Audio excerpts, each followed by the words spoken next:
Hello बच्चों, कैसे हो आप लोग? सब बढ़िया? मैं भी बढ़िया। तो आज हम आए हैं केमिस्ट्री का चैप्टर नंबर 2 सॉल्यूशंस का लेक्चर नंबर 4 लेकर, जिसमें हम पढ़ेंगे आज एलिवेशन इन बॉइलिंग पॉइंट।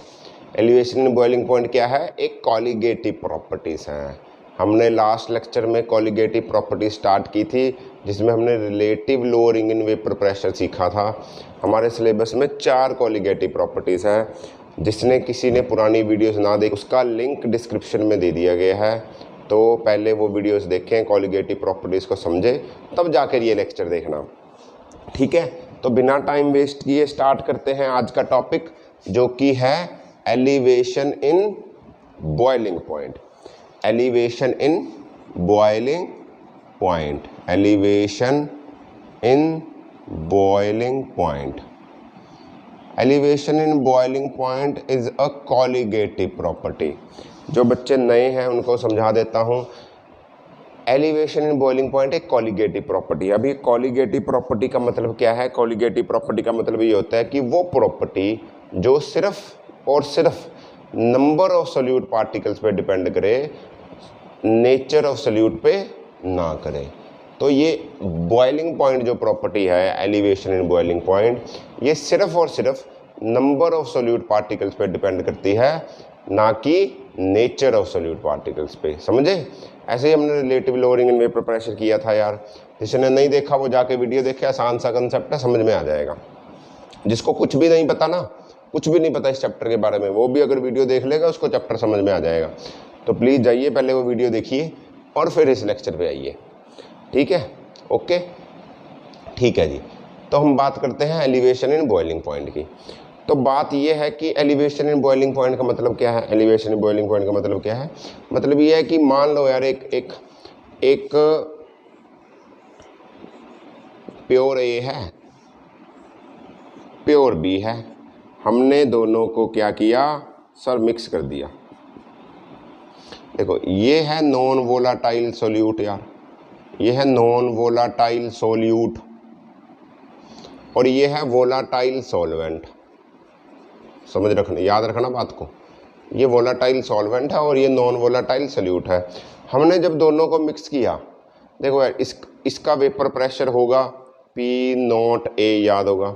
इसका कोई वेपर प्रेशर नहीं होगा, सही है। तो जब इसका मिक्सचर करेंगे तो इसका वेपर प्रेशर इसके मुकाबले कम होगा, तो इसका वेपर प्रेशर इसके मुकाबले कम होगा। अब बोलोगे सर इसका क्यों बना? पिछली वीडियो देखिए, समझ में आ जाएगा। इसका वेपर प्रेशर PA होना तो चाहिए था। Total vapour pressure is equal to PA plus PB, partial pressure of A and partial pressure of B। But क्योंकि B एक नॉन वोलाटाइल सोल्यूट है, जो कि उड़ नहीं सकता, जो कि इवेपोरेट नहीं कर सकता, इवेपोरेट नहीं कर सकता तो वेपर्स नहीं बना सकता, तो यार इसके ते कोई भी वेपर प्रेशर नहीं बनेगा। किसका बनेगा? सिर्फ A का बनेगा। A का कितना बनेगा? A का जितना पहले बन रहा था प्योर A का, बट B के मिलने के कारण कुछ कम बनेगा। कितना कम बनेगा? इतना कम बनेगा। तो हम बोलेंगे कि जो ये वेपर प्रेशर A का पार्शियल प्रेशर बना, वो हमेशा प्योर प्रेशर ऑफ A से कम होगा। यानी कि अगर हम नॉन वोलाटाइल सोल्यूट मिला दें एक सोल्यूशन में, तो सोल्यूशन का वेपर प्रेशर कम हो जाता है। इतनी बात समझ में आई? ठीक है। इसी बात पे बात करते करते हम पहुंचे बॉइलिंग पॉइंट पे। यानी मैं कहता हूं कि अगर वेपर प्रेशर कम हो जाता है, इसका मतलब क्या हुआ? इसका मतलब ये हुआ यार वो बॉइलिंग नहीं कर रही होगी, यार बॉइलिंग पॉइंट है जो उसका वो बढ़ गया होगा, वेपर्स कम बना रहे हैं। कोई 100 डिग्री पे बॉयल करता था, शायद नॉन वोलाटाइल सोल्यूट डालने से उसका बॉइलिंग पॉइंट 120 डिग्री हो जाए, ये कम होगा। मान लो कोई चीज़, पानी, यार पानी की एग्जांपल लेते हैं। अगर पानी 100 डिग्री सेल्सियस पे इवेपोरेट करता है, वेपर्स बना देता है, ठीक है, ओके। अगर मैं इसमें शुगर डाल दूं, चीनी घोल दूं इसमें, और चीनी वाले पानी को इवेपोरेट करने की कोशिश करूं, क्या वो भी 100 डिग्री पे इवेपोरेट होगा? सर पता नहीं, हमने किया नहीं होगा वो। अरे यार उसका बॉइलिंग पॉइंट बढ़ जाएगा। इतना नहीं होगा, कितना भी होगा, मैं तो एग्जांपल दे रहा हूँ, उसका बॉइलिंग पॉइंट बढ़ जाएगा। यार यही एग्जांपल है एलिवेशन इन बॉइलिंग पॉइंट की। सिंपल सी बात, अगर वेपर प्रेशर बढ़ता है अगर वेपर प्रेशर बढ़ता है, ठीक है, या आप बोलो अगर वेपर प्रेशर कम होता है, इसका मतलब बॉइलिंग पॉइंट बढ़ गया है, या वेपर प्रेशर कम होने से, वेपर प्रेशर कम होने से उसका बॉइलिंग पॉइंट बढ़ जाएगा, उसका बॉइलिंग पॉइंट बढ़ जाएगा। सर ये बॉइलिंग पॉइंट क्या होता है? ये बॉइलिंग पॉइंट वही बॉइलिंग पॉइंट होता है जिस पे कोई चीज़ बॉयल करना स्टार्ट कर देती है। से तो सर हमें पता है नहीं, इस बात को समझो। बॉइलिंग पॉइंट वो पॉइंट होता है, वेपर प्रेशर के टर्म्स में लिखते हैं। लिखो बॉइलिंग पॉइंट की डेफिनेशन लिखो, मैं लिखवा देता हूँ, समझो। वो मत याद रखो कि यार जिस चीज़ पे कोई चीज़ बॉयल करना, वो भी होता है बॉइलिंग पॉइंट। वेपर प्रेशर की टर्म्स में बॉइलिंग पॉइंट को कैसे डिनोट करेंगे उसके बारे में लिखो। ठीक है जी। बॉइलिंग पॉइंट क्या होता है? लिखो boiling point is the temperature, बड़ा बड़ा लिख रहा हूँ, is the temperature at which vapour pressure becomes equal to, vapor pressure becomes equal to atmospheric pressure। यार वो टेम्परेचर जिसके ऊपर वेपर प्रेशर और एटमॉस्फेरिक प्रेशर बराबर हो जाए वो किसी चीज़ का बॉइलिंग पॉइंट होता है। सर ये नहीं समझ में आया, हमें तो ये पता था कि जिस चीज़ पे कोई चीज़ उड़ने लग जाए, उड़ने इन द सेंस इवेपोरेट हो जाए, उसको हम बॉइलिंग पॉइंट बोलते हैं। तो सर ये क्या चीज़ है? अरे यार देखो ग्राफ से समझते हैं, ग्राफ से समझते हैं, समझो इसको। देखो देखो जरा, मैं बोलता हूँ कि एक ग्राफ समझाता हूँ। इधर है टेम्परेचर मान लो, और इधर है वेपर प्रेशर, सही है, ठीक। मैं क्या करता हूँ, मैं दो बनाता हूँ मैं कर्व, एक बनाता हूँ सॉल्वेंट का और एक बनाता हूँ सॉल्यूशन का, सही है। जैसे मैं सॉल्वेंट का कर्व बनाता हूँ, सॉल्वेंट का कर्व बनाया मैंने, ऐसे जाएगा यार, ठीक है। इसका वेपर प्रेशर, क्या सॉल्यूशन का वेपर प्रेशर इसके जितना होगा? नहीं, सॉल्यूशन का वेपर प्रेशर हमेशा प्योर सॉल्वेंट से कम होगा यार। ये प्योर सॉल्वेंट ए है, प्योर सॉल्वेंट है ये ए, उसका वेपर प्रेशर ग्राफ ये। सॉल्यूशन का वेपर प्रेशर हमेशा इससे कम आएगा यार, हमेशा इससे नीचे जाएगा। समझ में आ रही है बात? समझ में आ रही है? नहीं आ रही? देखो इसका बॉइलिंग पॉइंट होगा ये जब एटमॉस्फेरिक प्रेशर, ये एटमॉस्फेरिक प्रेशर है, और वेपर प्रेशर बराबर हो जाए। जब एटमॉस्फेरिक प्रेशर और वेपर प्रेशर बराबर हो जाएं तो उसका बॉइलिंग पॉइंट आ जाएगा। समझ में आ रहा है? समझ में आया? अरे जब एटमॉस्फेरिक प्रेशर, ये एटमॉस्फेरिक प्रेशर है और ये इसका वेपर प्रेशर, यार ये वेपर प्रेशर नहीं है। जब वेपर प्रेशर और एटमॉस्फेरिक प्रेशर, जब वेपर प्रेशर और एटमॉस्फेरिक प्रेशर इक्वल हो जाएंगे तो उसका बॉइलिंग पॉइंट आ जाएगा। ये देखो, जब एटमॉस्फेरिक प्रेशर और वेपर प्रेशर इक्वल हो जाएंगे तब उसका बॉइलिंग पॉइंट आ जाएगा। देखो ये प्योर सॉल्वेंट कब बॉयल किया? ये किया इस टेम्परेचर पे, इस टेम्परेचर पे किया। सॉल्वेंट को मैं बी बोलता हूँ ना यार, सॉल्यूट को ये बोलता था, याद होगा। तो मैं बोल सकता हूँ ये टेम्परेचर हो गया T0B। क्यों लिखा? क्योंकि प्योर सॉल्वेंट है ये, प्योर के लिए नॉट लगाता हूँ। और ये टेम्परेचर देखो, ये है, ये सॉल्यूशन है, ये कर्व है सॉल्यूशन के लिए, तो इसको बोल दूंगा मैं TB। देख रहे हो टेम्परेचर बढ़ गया, टेम्परेचर सेम बॉइलिंग, उस पर टेम्परेचर बढ़ गया। क्या हुआ? कितना चेंज हुआ टेम्परेचर में? टेम्परेचर में चेंज हुआ सर इतना, is equal to delta TB। कितना बॉइलिंग टेम्परेचर में चेंज हुआ? इतना चेंज हुआ। जितना प्योर सॉल्वेंट का बॉइलिंग था इतना सॉल्यूशन का था, माइनस कर दें क्योंकि ये ज़्यादा था, इसको माइनस किया, ये डेल्टा TB हुआ। ये क्या हुआ? Delta TB, change in boiling point. Change मतलब इंक्रीज इन बॉइलिंग पॉइंट। समझ में आया? पक्का? अच्छा, एक और चीज़ करते हैं, एक और चीज़, हाँ समझो। अब आप बोलोगे कि ये तो ठीक है, ठीक है, हमें कैसे पता चलेगा कि सर ये क्या, ये एक कौन सी प्रॉपर्टी है, कॉलिगेटिव प्रॉपर्टी है। हाँ, उसका भी प्रूफ देते हैं, उसका भी प्रूफ देते हैं कि ये कॉलिगेटिव प्रॉपर्टी क्यों कहलाई। ठीक है यार, बढ़ने से वेपर प्रेशर, कम होने से, ज़्यादा होने से, जो भी होगा भाई, एलिवेशन होगी बॉइलिंग पॉइंट में, बट ये कॉलिगेटिव प्रॉपर्टी कैसे बनी।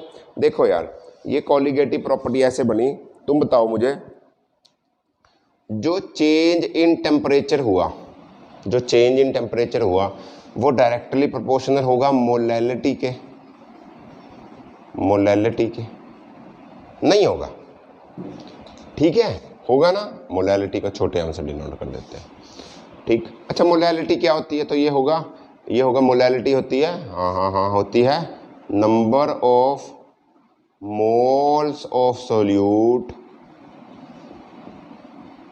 Divided by mass of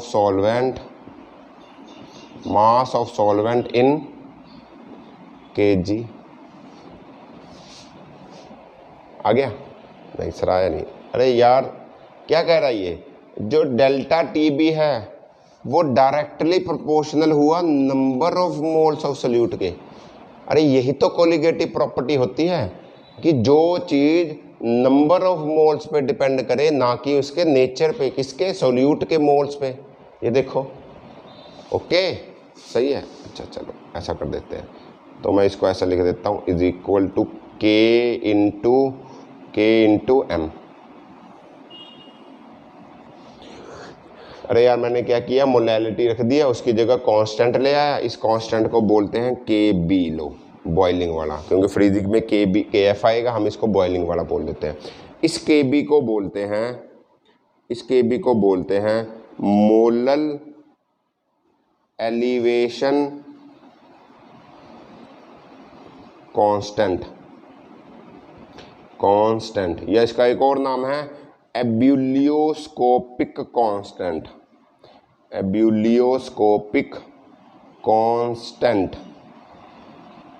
spelling थोड़े से हिल सकते हैं, देख लो यार। KB क्या होता है, KB की मतलब मैं KB को डिफाइन कैसे करूँगा, KB को डिफाइन करूँगा मैं, बुक में दे रखी डेफिनेशन लिख लो। KB होता है कि it is defined as the change in boiling point या elevation in boiling point। Change क्या होगा, बढ़ेगा boiling point, elevation in boiling point when molarity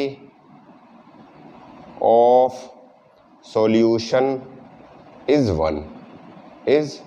1 और यूनिटी, एक ही बात है यार।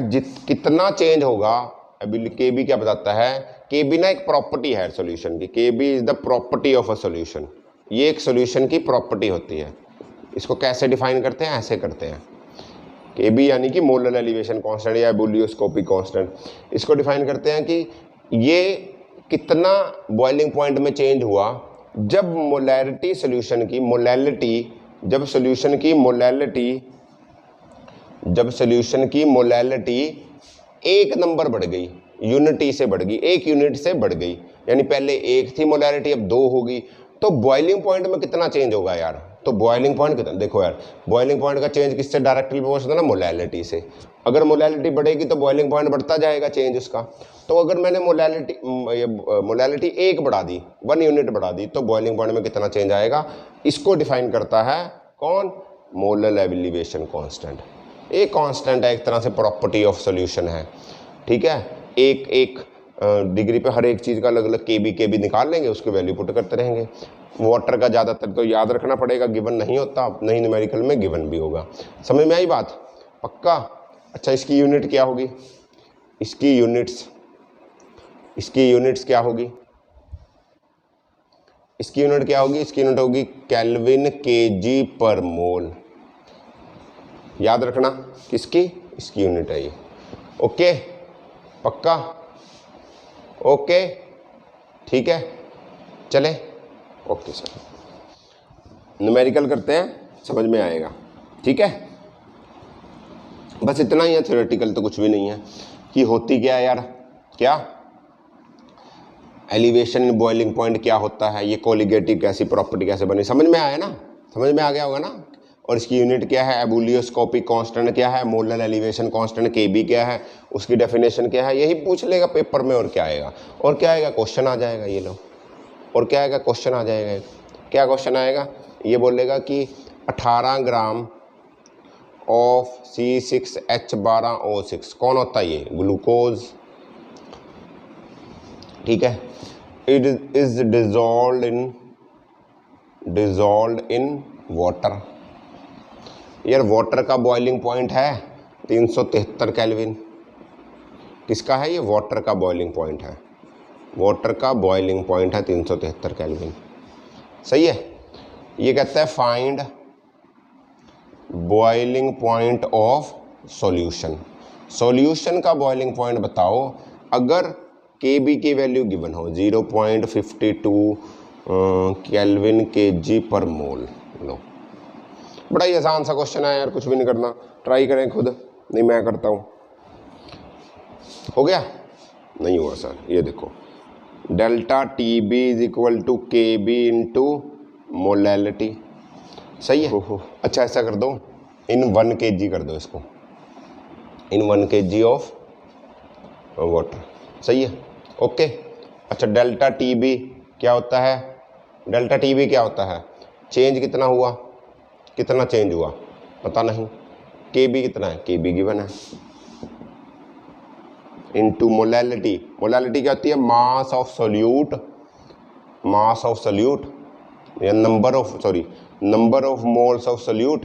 Number of moles of solute का क्या करेंगे, number of moles of solute divided by mass of solvent, यही तो होता है in kg, mass of solvent in kg। अच्छा रख दो, number of moles of solute निकालने के लिए क्या करेंगे, गिवन मास अपॉन मॉलिक्यूलर मास, given mass upon molecular mass कितना हुआ 6 12 6 72 72 प्लस 12 प्लस कितना 16 इंटू 6 16 के 96 100 110 10 और 180 180, सही है।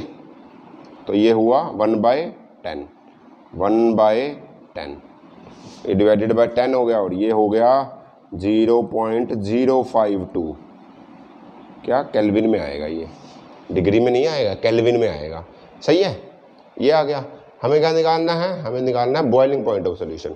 अच्छा बॉइलिंग पॉइंट ऑफ सोल्यूशन का फॉर्मूला क्या होता है, देखो डेल्टा TB इसके बराबर भी तो होता था, TB minus T0B,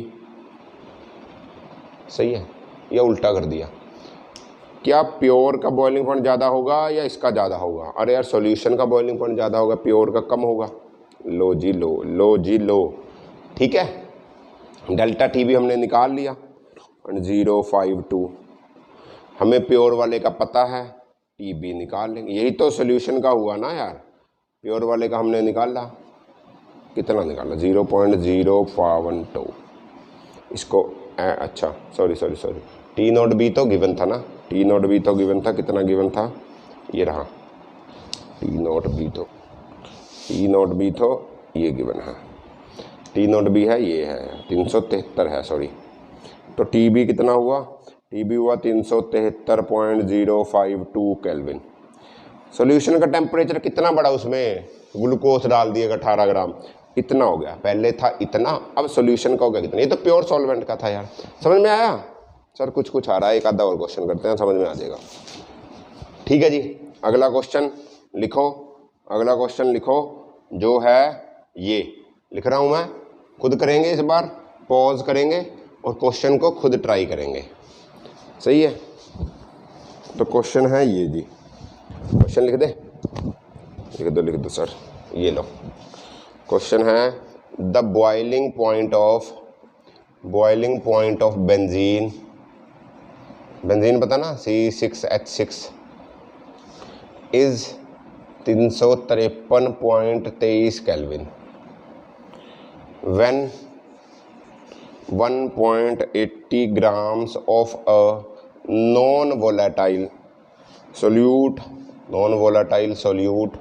is dissolved is dissolve in benzene, ठीक है, बेंजीन डिजोल्व इन अच्छा dissolve in 90 gram of benzene, 90 gram of benzene, the boiling point is raised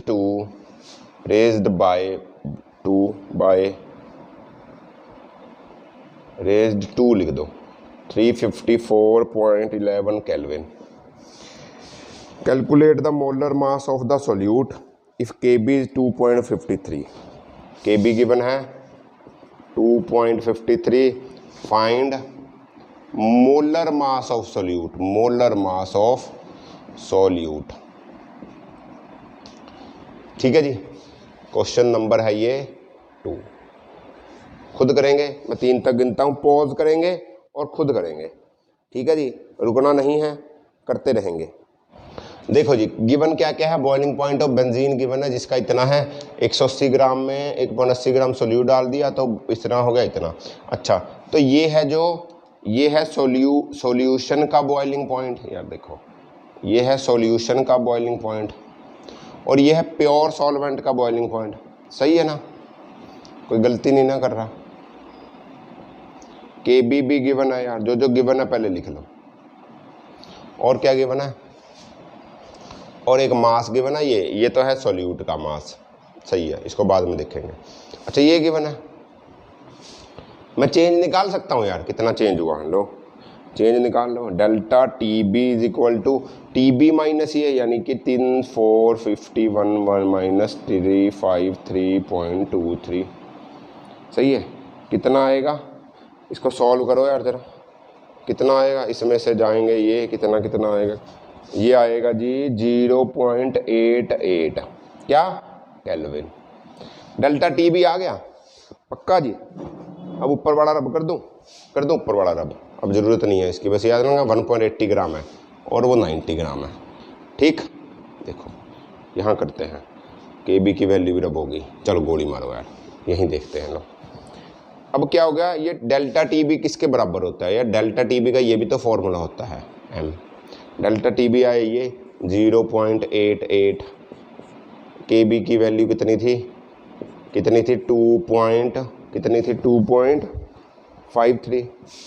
2.53 into molality क्या होती है, मोलैलिटी क्या होती है, number of moles of solute, लिख लेता हूँ, number of moles of solute divided by mass of solvent in KG. अच्छा लो 2.53 इंटू नंबर ऑफ मोल्स कैसे निकाल लेंगे, इसका गिवन मास होगा, जो गिवन मास कितना था इसका 1.80 ग्राम, 1.80 gram divided by molecular mass, पता नहीं हमें यही तो निकालना है, divided by mass of solvent in KG. हमें गिवन है मास ऑफ सॉल्वेंट, शायद ग्राम्स में गिवन है, हमें गिवन है मास ऑफ सॉल्वेंट कितना गिवन है जी, 90 ग्राम गिवन है ना, 90 ग्राम गिवन है, ओके। तो 90 ग्राम डिवाइडेड बाय 1000, हमें तो केजी में रखना होता है, ऐसा कर सकता हो ना, कर सकते हो सर, कर सकते हो, कुछ भी कर सकते हो, समझ में आ रहा है समझ में, लो इसको डबल कर देते हैं, इसका काम हो गया ख़त्म, इसको सॉल्व कर दो यार, क्या है कुछ भी नहीं है, is equal to 2.53 into 1.80 by m, ये उल्टा हो जाएगा लो 0.90, ठीक है जी, इसको इससे काट दो, इसको इससे काट दो, 90 9 2 जा 0, 0.20, 0.20 को 100 से मल्टीप्लाई किया तो 20 ही आएगा, 20 को इससे किया तो कितना आया, 20 को इससे करेंगे, इसको मोलैलिटी को इधर ले जाओ, m is equal to 2.53 into 0.20 upon 0.88, इस पॉइंट से ये पॉइंट को काट दो यार, क्या दिक्कत, कट जाएगा ना, कट जाएगा। अब इसको मल्टीप्लाई कर दो, इसको मल्टीप्लाई करो, क्या आएगा, ये इसको सॉल्व करोगे ना यार 55 ग्राम आ जाता है, ठीक है, सॉल्व करने का आंसर आ जाएगा। थोड़ी सी कैलकुलेशन मिस्टेक हुई देख लेना, मैंने सॉल्व नहीं किया, सही है, ओके कर लोगे अब तो खुद, सही है। अगला कंसेप्ट करते हैं यार, मान लो आपको Kb नहीं गिवन होगा, मान लो आपको के बी नहीं गिवन हुआ तो क्या करोगे? कई क्वेश्चंस में ऐसा हो जाएगा कि के बी नहीं गिवन होगा यार, तो के बी को कैसे निकालोगे? तो के बी को कैसे निकालोगे? तो उसके लिए एक फॉर्मूला है ये लिखिए, K B is equal to M R T not का square divided by 1000 delta vaporisation of H, या इसको ऐसा लिख सकता हूँ मैं, आर टी नॉट का square divided by 1000 into L V. अच्छा, इसमें से एल वी क्या है? एल वी है delta vaporisation H divided by M. ठीक है जी। आर क्या है इसमें? आर है गैस कांस्टेंट यार, पता होगा, पढ़ा है पिछले साल भी, जिसकी वैल्यू कितनी होती है? 8.314 जूल पर केल्विन पर मोल। ठीक है। और एम क्या होगा? एम होगा molecular mass of solvent. M क्या होगा? Molecular mass of solvent. अच्छा, टी नॉट क्या होगा? टी नॉट, ये टी नॉट क्या है? ये है boiling point of pure solvent, boiling point of pure solvent. और बचा कुछ? और डेल्टा वेपराइजेशन ऑफ एच क्या होगा? लेटेंट हीट ऑफ वेपराइजेशन पर ग्राम ऑफ सॉल्वेंट। अच्छा, ये क्या होगा? डेल्टा वेपराइजेशन ऑफ एच, ये है लेटेंट हीट ऑफ सॉल्वेंट पर ग्राम ऑफ सॉल्यूशन। सही है क्या? In per gram of solvent, latent heat of vaporisation, latent heat of vaporisation in per gram of solvent. ठीक है जी। तो ये सारी चीज़ें हैं। अगर आपको के बी की वैल्यू नहीं गिवन तो आपको ये इनमें से कुछ गिवन होगा तो उसको रखोगे और के बी की वैल्यू निकाल लोगे। ठीक है जी, समझ में आया? अच्छा, एक और बात रहेगी। अगर यार ये आपको ये जूल पर केल्विन मोल में गिवन हुआ तो ये वैल्यू रखोगे। अगर कैलोरी में हुआ तो आर की वैल्यू लोगे ये 2 कैलोरी पर डिग्री पर मोल। कैलोरीज में गिवन हुआ तो लोगे 2 कैलोरी पर डिग्री पर मोल। ठीक, ओके। ये किसकी बात कर रहा हूँ? इसकी बात कर रहा हूँ। अगर ये जूल्स में हुआ तो इसको भी जूल्स वाली वैल्यू रखोगे। ये अगर डिग्री में दे रखा हुआ तो इसको भी डिग्री वाली वैल्यू रखोगे। समझ में आ गया होगा पक्का कि क्या होती है एक कोलिगेटिव प्रॉपर्टी, क्या करते हैं हम कोलिगेटिव प्रॉपर्टी में, कैसे हम relative lowering in vapour pressure हमने निकाली थी, कैसे हमने बात करी कि एलिवेशन इन बॉइलिंग पॉइंट भी एक कोलिगेटिव प्रॉपर्टी है। उसके फॉर्मूलाज हैं, बेसिक सा कंसेप्ट है। ठीक है, इसको पढ़ लीजिए, एक बार समझ लीजिए, कुछ क्वेश्चंस खुद बनाएं, बुक से उठाकर खुद प्रैक्टिस करें। ये वाले क्वेश्चन मैं नहीं करवा रहा, एक सिर्फ डायरेक्ट के बी की वैल्यू नहीं गिवन होगी, बाकी फालतू की चीज़ें गिवन होगी, आप के बी की वैल्यू डायरेक्ट निकाल लोगे। ज़्यादातर क्वेश्चंस में आपको के बी की वैल्यू गिवन होगी। ठीक है, ओके, क्लियर है? तो चलिए ये इसी लेक्चर को करते हैं यहीं एंड, मिलते हैं अगले लेक्चर के साथ जिसमें हम पढ़ेंगे डिप्रेशन इन फ्रीजिंग पॉइंट। वो भी एक कोलिगेटिव प्रॉपर्टी है। तब तक पढ़ते रहिए, मज़े करिए, एंजॉय करिए। All the very best, bye bye.